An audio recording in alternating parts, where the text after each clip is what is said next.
Em nome de Jesus, que culto abençoado, né? Onde a gente pode adorar o Senhor, juntamente com a mocidade, com toda a igreja do Senhor, aqui apoiando esse trabalho, onde serão alguns dias trabalhados essa temática, intimidade com Deus, relacionamento cativante. E hoje eu quero fazer aqui uma exposição do Salmo 42, que é justamente o salmo que vão usar por base. Salmo de número 42. Se você puder deixar a sua Bíblia aberta, para a gente fazer uma consulta de vez em quando no salmo, tirar algumas lições para as nossas vidas. O tema é esse: intimidade com Deus, um relacionamento cativante. Logo após, convido aqui o presbítero Irani Benício para orar, intercedendo por minha vida, agradecendo a Deus pela leitura. Como suspira a corrente pelas correntes das águas, assim por ti, ó Deus, suspira a minha alma. A minha alma tem sede de Deus, do Deus vivo. Quando irei e me verei perante a face de Deus? As minhas lágrimas têm sido meu alimento de dia e de noite, enquanto me dizem continuamente: o teu Deus, onde está? Lembro-me dessas coisas e dentro de mim se derrama a alma, de como passava eu com a multidão de povo e os guiava em procissão à casa de Deus, entre gritos de alegria e louvor, multidão em festa. Por que estás abatida, ó minha alma? Por que te perturbas dentro de mim? Espere em Deus, pois ainda o louvarei, a Ele meu auxílio e Deus meu. Sinto abatida dentro de mim a minha alma. Lembra-me, portanto, de ti nas terras do Jordão, e no monte Hermo, e no outeiro de Mizar. Um abismo chama outro abismo ao fragor das tuas catadubas. Todas as tuas ondas e vagas passaram sobre mim. Contudo, o Senhor durante o dia me concede a sua misericórdia, e à noite comigo está o teu cântico, com oração ao Deus da minha vida. Digo a Deus, minha rocha: porque te olvidastes de mim? Porque hei de andar eu lamentando sobre a opressão dos meus inimigos? Esmigalharam-se-me os ossos quando os meus adversários me insultam, dizendo: o teu Deus onde está? Porque estás abatida, ó minha alma? Porque te perturbas dentro de mim? Espera em Deus, pois ainda o louvarei, a Ele meu auxílio e Deus meu. Saúde a todos em nome de Jesus. Soberano Deus e Pai, Senhor da glória, louvamos o teu nome, Senhor. Exaltamos a ti, ó Deus, porque temos ouvido a tua voz. Até aqui, ó Deus, através dos louvores tens ministrado, Senhor, sim, ao nosso coração. Mas neste momento, Senhor, nós, ó Deus, ouviremos a tua voz através da tua palavra ministrada, ó Deus, a cada um de nós. Pai querido, no nome de Jesus, que nossos corações recebam a tua palavra nesta noite. Que os nossos corações, ó Pai querido, estejam receptíveis, inclinados, Senhor, inclinados a te ouvir, Senhor, inclinados a receber a tua palavra, Senhor, como alimento, ó Pai, que necessitamos, como água que tanto almejamos para matar a nossa sede. Assim a tua palavra, Senhor, seja desejada por cada um de nós nesta noite, Senhor. Pai, em nome de Jesus, toma em tuas mãos os nossos corações, as nossas vidas, assim como o teu servo pastor Arthur, ó Senhor, que é o canal do Senhor nesta noite, ó Deus querido, para falar à tua igreja. Dê-lhe intrepidez, dê-lhe unção, ó Pai, dê-lhe graça, ousadia no teu Espírito Santo, Senhor, para ministrar a tua palavra, Pai. No nome de Jesus, nós oramos a ti, Senhor, e nós te agradecemos. Amém, Senhor. Amém, glória a Deus. Quando você escuta a palavra intimidade, qual é a primeira coisa que vem à sua mente? Geralmente nós fazemos uma associação com a palavra intimidade com familiar, né? Um grau de parentesco. ou então com a amizade de muitos anos, a gente chega a dizer: olha, eu vou falar, eu vou desabafar com você, eu vou contar essa situação, porque você é meu amigo íntimo, né? Então, quando nós ouvimos a palavra intimidade, ela tem uma ligação direta com convívio. É impossível criar intimidade à distância. A intimidade, ela pressupõe estar perto. E tem mais, estar perto e constantemente perto, para que a partir daí essa intimidade cresça, essa intimidade se consolide. E claro, se nós falamos de intimidade nas esferas de familiares, interpessoais, com Deus não é diferente.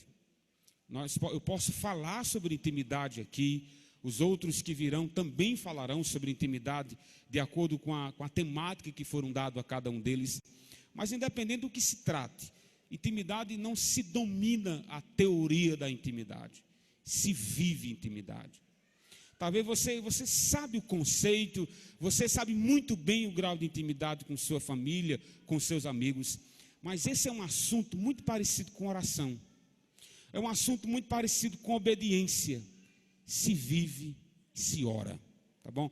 Nós temos orientações bíblicas de como orar, nós temos preceitos, mandamentos em que áreas devemos obedecer. Mas nenhuma dessas duas recomendações faz sentido se não for colocado em prática. Então, intimidade, ela tem essa mesma conotação. Enquanto eu orava, eu lembrei de um episódio que eu vivi com Keila. Eu estava no retiro, aí chegou na hora do almoço, eu e Thalita sempre fomos primeiro a merendar, não sei se vocês se lembram disso. Aí a gente estava almoçando. Aí nesse almoço tinha farofa. Aí botaram pouca em farofa no meu prato e parece que colocaram menos ainda no prato de Keila. Aí acabou a farofa de Keila, sentada do meu lado, não sei se ela lembra disso, mas eu vou dar 2 exemplos, ela vai lembrar do segundo. Aí eu conversando aqui com Thalita, aí Keila foi e colocou a colher dela na minha farofa. Aí Keila disse: espera aí que minha farofa acabou. Aí colocou a colher dela na minha e pegou a farofa para ela. Eu disse: aí Keila, o que é isso? Aí Keila disse: calma, que isso é intimidade. Nós somos amigos. Você não faz isso no prato de um inimigo seu, você faz. O máximo que você faz com o inimigo seu é rebolar o prato. Não dividir, né? Não dividir. Aí Keila fez isso. Aí quando ela disse isso, me marcou. É verdade, irmãos. Você não vai colocar a colher no inimigo seu, não. Se você está na hora do almoço, se você tem intimidade, se você tem amizade, ele não vai se ofender com aquilo. Ele vai ter uma brincadeira, vai até se alegrar com esse episódio. Aí hoje à tarde foi semelhante. Trouxeram um café, parece que o café estava meio ruim no gosto de Keila. Ela bebeu o café ruim. Aí disse assim: não, Arthur, esse café não dá para mim não, mas pegue. Por que ela passou esse café, meus irmãos? Questão de amizade, não é não? Você vai fazer isso com quem você não conhece? No mínimo a pessoa vai se sentir ofendida. Você acabou de beber esse café, e mais aí nesse negócio do Covid, aí que não dá certo. Mas o que eu estou usando como exemplo em relação à amizade que envolve intimidade, pelo tempo que se tem, pelo convívio que se tem, entende? A gente tem certas coisas que só amigos podem fazer, só pessoas íntimas podem fazer. Em relação a Deus, irmãos, não é diferente. Aqui está registrado uma oração muito íntima, mas é íntima mesmo, aonde o salmista faz uma série de declarações. Aqui são os filhos de Corá. Vocês lembram de Datã, Corá e Abirã? Meus irmãos, esses 3 homens foram homens perversos, homens maus, que se rebelaram contra a autoridade de Moisés e a autoridade de Arão. E Deus, de uma maneira miraculosa, abriu a terra e engoliu aqueles homens. O negócio foi sério, né? Mas alguns filhos de Corá, os netos de Corá, sobreviveram e foram tementes a Deus, homens de Deus, e eles escreveram, irmãos, salmos maravilhosos. Do 42 ao 49 foram escritos pelos filhos de Corá. E esses homens, esses levitas que cuidavam do templo, cuidavam da casa de Deus, do templo não, do tabernáculo, que representava o templo, né?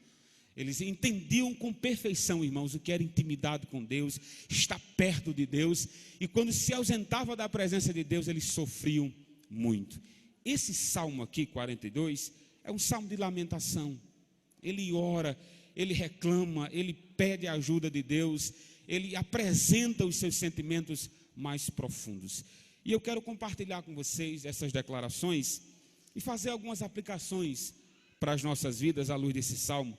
Se você puder deixar a sua Bíblia aberta, vejamos aí a primeira declaração desse salmista. São 4 declarações que eu dividi esse salmo para que a gente possa melhor entender. Eu não vou seguir a sequência de versículos, vou procurar seguir o máximo, porque ele começa, termina e depois começa de novo. Geralmente isso é uma coisa típica dos salmos. A primeira declaração desse salmista ele revela a nós o que ele mais deseja.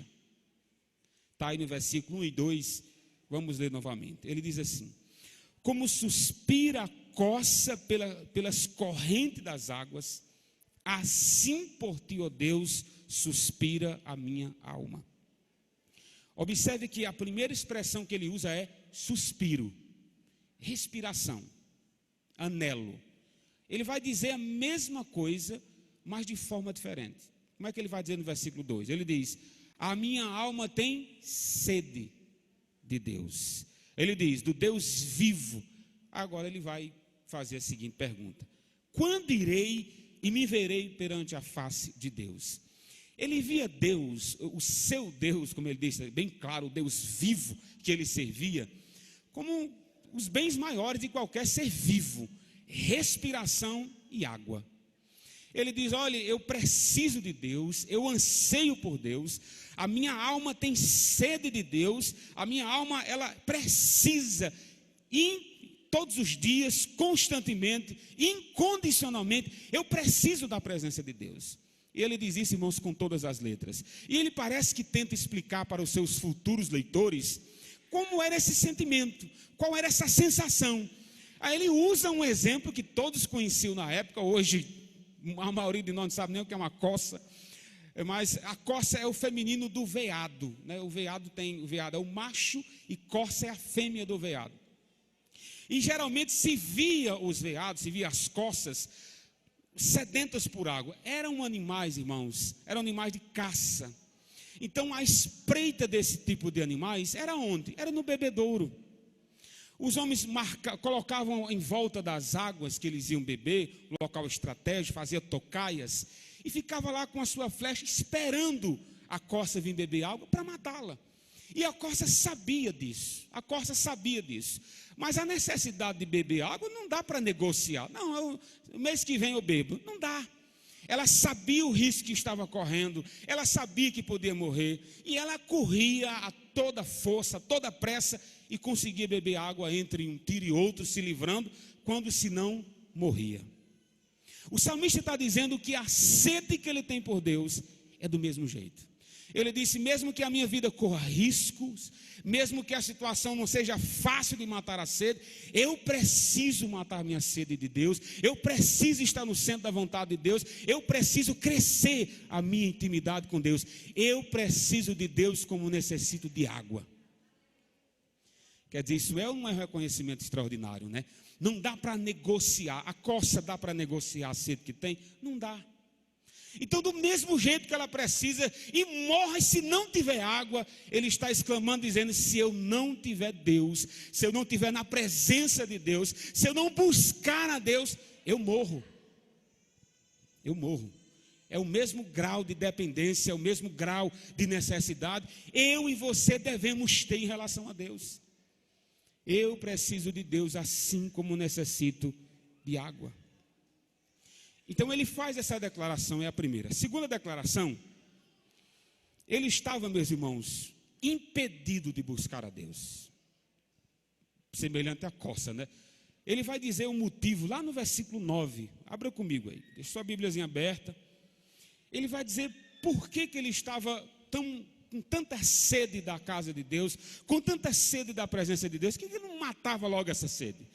Ele vai dizer por que estava impedido de chegar ao tabernáculo, impedido de chegar à casa de Deus. O finalzinho aí do versículo 9, eu vou ler o versículo 9 inteiro. Ele diz: diga a Deus, minha rocha, por que te olvidastes de mim? Aí ele agora vai explicar o motivo. Porque hei de andar eu lamentando sobre opressão, ou a opressão dos meus inimigos. Quer dizer, ele queria chegar ao tabernáculo, esse salmista, filho de Corá. Ele queria louvar a Deus uma vez mais, ele queria cantar a Deus uma vez mais, mas estava impedido pelos seus inimigos. Nós não sabemos se ele estava aprisionado. Ele não usa a palavra aprisionamento, ele usa a palavra opressão. Mas venhamos e convenhamos, irmão, tem alguém preso feliz da vida? Impedido de chegar à casa de Deus? Claro que não. Então ele se sentia oprimido pelos inimigos, porque não conseguia fazer o que sempre fez, ir ao templo e louvar a Deus. Ele está dizendo, a minha alma está com sede, eu estou sedento da presença de Deus, e eu não consigo matar a minha sede, porque eu estou aprisionado. E eu entendo esse aprisionamento, irmão, de maneira literal, viu? De maneira literal. Claro que quando ele foi liberto, conseguiu escrever o Salmo. Mas a situação aqui é, eu estou longe da presença de Deus, eu estou longe do tabernáculo de Deus, que representava a presença de Deus na terra, né? A palavra tabernáculo significa isso, é estar presente entre nós, é a mesma palavra que João disse acerca de Jesus, ele tabernaculou entre nós e vimos a sua glória. Então, precisar de Deus, ansiar por Deus, tinha um empecilho. Muitos não podiam chegar à casa de Deus por causa do Covid. A nossa igreja teve fechado por uns dias. Prédio, não é igreja não, prédio. Mas os cultos continuaram acontecendo na casa de todo mundo. De muita gente que abriu as portas, foi feito culto e as suas transmissões. Mas, irmão, mas nada se compara a estar junto, né? Nada se compara a estar do lado do seu irmão, glorificando a Deus, ouvindo, vendo Ele mais uma vez, testemunhando das grandezas de Deus. E o salmista estava impedido de fazer isso por causa dos inimigos. Quer dizer, primeiro nós vemos a declaração que ele ama e anseia a Deus como as costas anseiam por águas. A segunda declaração é que ele estava impedido de chegar ao tabernáculo, que representava a presença de Deus, por causa dos inimigos. E a terceira, irmãos, e a mais extensa, pelo menos um pouco extensa, é os sentimentos que tomavam o coração desse salmista. Espera aí, eu não estou conseguindo ir ao tabernáculo, eu não estou conseguindo cultuar a Deus como sempre fiz.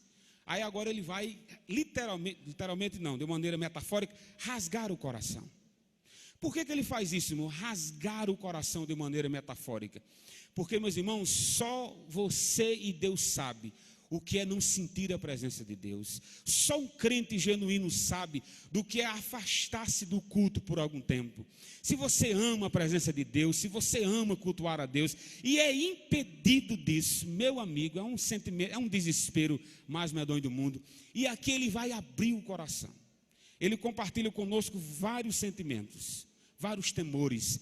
Lembre, irmãos, que os autores da Bíblia eram homens e mulheres como eu e você somos. Tem o mesmo sangue, a mesma tristeza, os mesmos altos e baixos que você tem, esses homens tiveram. Olha o primeiro aí, sentimento que o salmista compartilha, é um choro profundo causado pelos insultos constantes. Eu vou ler 2 versículos, 3 e o 10. Olha o que diz aí o 3. Versículo 3 ele diz: as minhas lágrimas têm sido meu alimento dia e noite. E ele continua. Por que ele está com essa depressão toda, com essa tristeza toda? Ele diz: enquanto me dizem continuamente, o teu Deus, onde está? Quer dizer, ele estava aprisionado, longe do tabernáculo de Deus, e aqueles que o aprisionaram ficaram zombando. Cadê? Seu Deus não podia libertar você, não? Seu Deus não podia mudar esse quadro para que você voltasse à casa do seu Deus? Cadê ele? Está aí você chorando noite e dia, chorando incansavelmente, e o seu Deus nada faz. Meus irmãos, aqui é um homem dizendo que estava chorando noite e dia. Se fosse uma mulher, a gente dizia, não, mulher é comum que chore. Mas nós não estamos falando aqui de homem ou de mulher.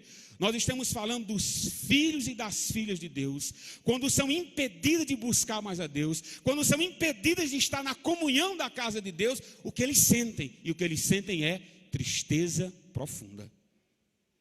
Quando estamos impedidos de estar na comunhão da casa de Deus, esse homem diz, eu estou com a tristeza profunda. Como se não bastasse, estava sendo insultado. Insultado por quanto tempo, pastor? Noite e dia. Onde está seu Deus? Aonde está seu Deus que não muda esse quadro e você volta à comunhão? Aonde está seu Deus? Responda. E ele não tinha resposta, pelo menos no momento, não. Então ele abre o coração, revela esse sentimento de choro e tristeza. Olha o que diz o 10 aí. Olha a sensação do homem por estar longe do tabernáculo. Aqui é a pior de todas. Olha a sensação que ele tem. Está no versículo 10. Esmigalham-se-me os ossos, quando os meus adversários me insultam, dizendo, o teu Deus, onde está? Meu irmão, um pisão no pé a gente já grita. É uma dor, e se você tiver um encravado, aí pronto. Aí pronto. A sensação do salmista, sabe qual é? É quebrando os ossos. O insulto que faziam à sua fé, o insulto que fazia porque ele não ia ao tabernáculo, por estar aprisionado pelos inimigos, e perguntava, seu Deus não é forte? Seu Deus não é poderoso? Agora eu estou o aprisionando, o impedido de chegar à casa de Deus, e cadê ele? Ele disse que o sentimento era como se os ossos estivessem sendo quebrados. Quer dizer, olha a linguagem metafórica que esse salmista usa. Olha a linguagem que ele, eu vou descrever o sentimento que eu tenho. Aí ele vai escrever o quê? Ossos sendo quebrados. Isso mostra, irmãos, como ele amava e anelava ter intimidade com o seu Deus. Isso mostra que buscar a Deus para esse salmista não era história de carochinha. Se der certo eu vou, se der certo eu busco. Não, era uma questão de vida ou morte. Eu preciso estar na comunhão da casa de Deus, junto com os meus irmãos, continuamente, todos os dias. Ele revela, irmãos, a saudade da casa de Deus. Alguns entendem que esse homem era levita, né? Está até na cara isso. Olha o que diz o versículo 4. Olha as lembranças que vinham na mente desse homem que não podia chegar à casa de Deus. Ele diz aí no versículo 4, lembro-me dessas coisas, e dentro de mim se derrama a alma. Aí ele diz, de como passava eu com a multidão de povo. Aí aqui parece um levita falando, né? E os guiava em procissão à casa de Deus, entre gritos de alegria e louvor, e a multidão em festa. Ele tem lembranças, irmãos. Mas infelizmente essas lembranças boas estavam fazendo chorar. Ele não estava feliz com essas lembranças, ele estava triste. Ele estava triste porque um dia viu a igreja louvar, o povo de Deus louvar Israel. Ele estava triste porque um dia esteve na linha de frente, na procissão, bendizendo a Deus e guiando o povo para louvar a Deus. E agora ele estava impedido. Aí ele diz, eu lembro disso e choro. Eu lembro disso e a minha alma se derrama. Nós vimos aqui ele falar que chorava noite e dia. Nós vimos aqui sensação de ossos quebrados. Nós vimos aqui agora a alma está derramada. Tudo isso, irmãos, é um sentimento de alguém que está afastado, não porque quer, da presença de Deus. E os sentimentos continuam desse salmista.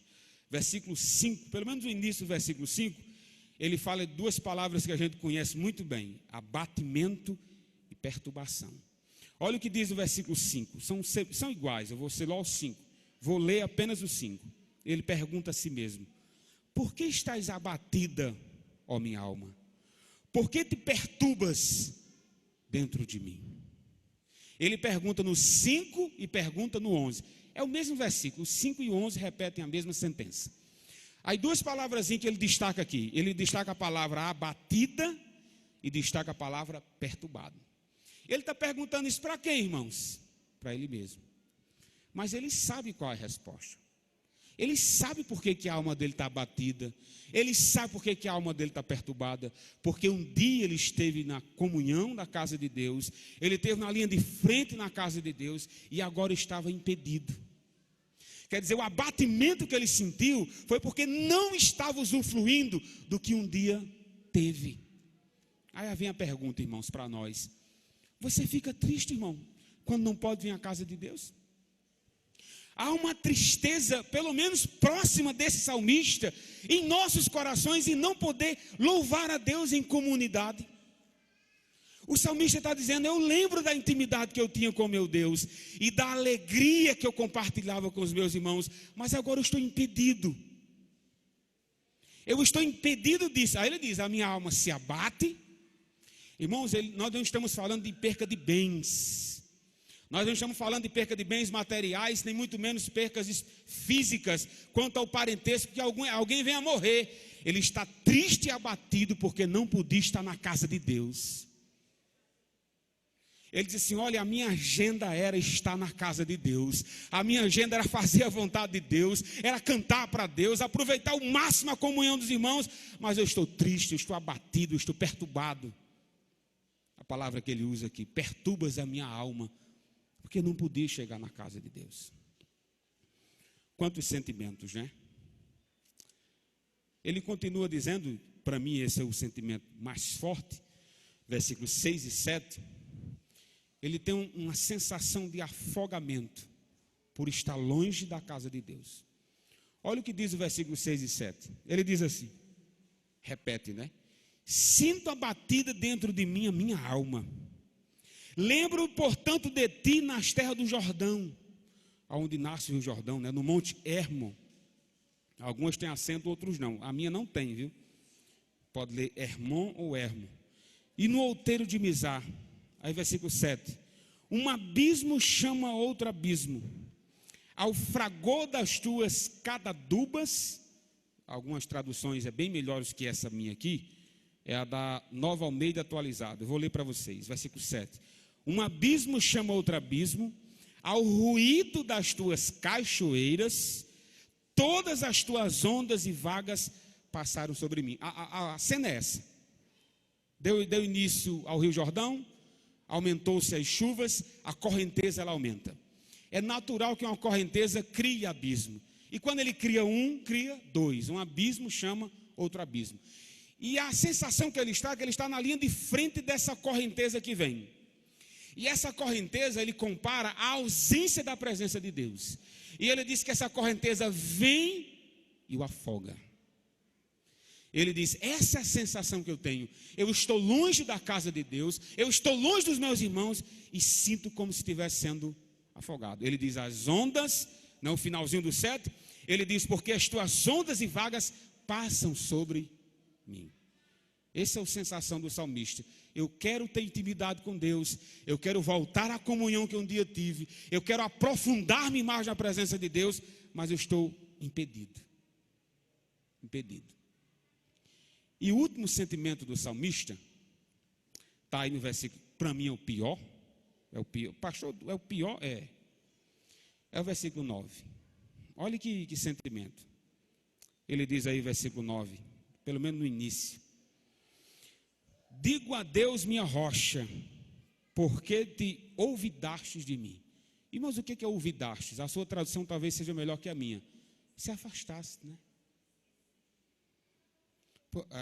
Tem outras traduções que diz: se esqueceu. Ele está aprisionado, ora continuamente a Deus e nada é feito. Aí vem o sentimento, sabe de quê? De abandono. Ele está dizendo assim: Senhor, cadê o Senhor? E eu marco esse sentimento aqui, irmãos, como aparente abandono. Nós nos sentimos abandonados por Deus, não quer dizer que Ele realmente nos abandonou. Entende? Você se sentir abandonado por Deus, não quer dizer que Deus lhe abandonou. Mas o sentimento que você está sentindo é legítimo, você não está mentindo. Aqui não é um salmista mentindo em relação a eu estou me sentindo abandonado por Deus. Ele está sendo verdadeiro quanto a essa expressão. Mas não é verdade que Deus abandonou, mas que ele está se sentindo abandonado, ele está. Isso, irmãos, é o pior sentimento do crente, não é? Você fala e Deus não responde, você busca a presença de Deus, ela não vem. Você quer mergulhar mais na presença de Deus e você não consegue. O que é um sentimento pior que esse? Mas a última declaração desse salmista não é assim. Não termina em lágrimas, não termina em desespero, não termina em abandono. Mas a última declaração desse salmista, ele apresenta as virtudes que, apesar desses altos e baixos, ele nunca perdeu. Ele nunca perdeu. A primeira virtude que esse salmista nos apresenta, diante de tantos sentimentos devastadores que ele estava sentindo, versículo 5, ele diz assim: por que estás abatido, ó minha alma? Por que te perturbas dentro de mim? Espera em Deus, pois ainda o louvarei, a Ele o meu auxílio e o meu Deus. Quer dizer, apesar de todo o sentimento forte que ele tinha, ele esperava em Deus. Senhor, eu sei que a nossa comunhão vai aumentar, eu sei que a sua presença eu vou usufruir novamente, eu sei que eu estarei na sua casa continuamente por toda a minha vida. Isso é uma fase ruim da minha vida, em que a comunhão não aumenta, em que a intimidade não cresce, mas eu sei que se eu esperar em Deus, a intimidade cresce. Se eu esperar em Deus, as coisas melhoram. Se eu esperar em Deus, Ele me ouvirá. Não é interessante, irmãos? Aqui é um homem com o mesmo sangue eu que você tem, em que há momentos em que descemos por causa da aparente ausência de Deus, por causa do abatimento da nossa alma, mas ele nunca perdeu a esperança de que se esperar em Deus, tudo dará certo. Tudo dará. Ele não está dizendo aqui, olhe, espera em Deus, pois ainda o louvarei. Ele tinha fé, meus irmãos, que aquele aprisionamento era um propósito de Deus de tratá-lo. A intimidade não estava crescendo, era um propósito de Deus que ele não estava entendendo qual era. Mas mesmo que não entendamos, devemos esperar em Deus. Devemos, Senhor, o que você quer com isso? Espere em Deus, espere em Deus. Tenha fé que um dia você ainda vai louvá-lo, glória a Deus. E o versículo 8, é o último versículo que eu vou ler para vocês. É o coração, né, do Salmo 42. Olha o que diz o 8 aí.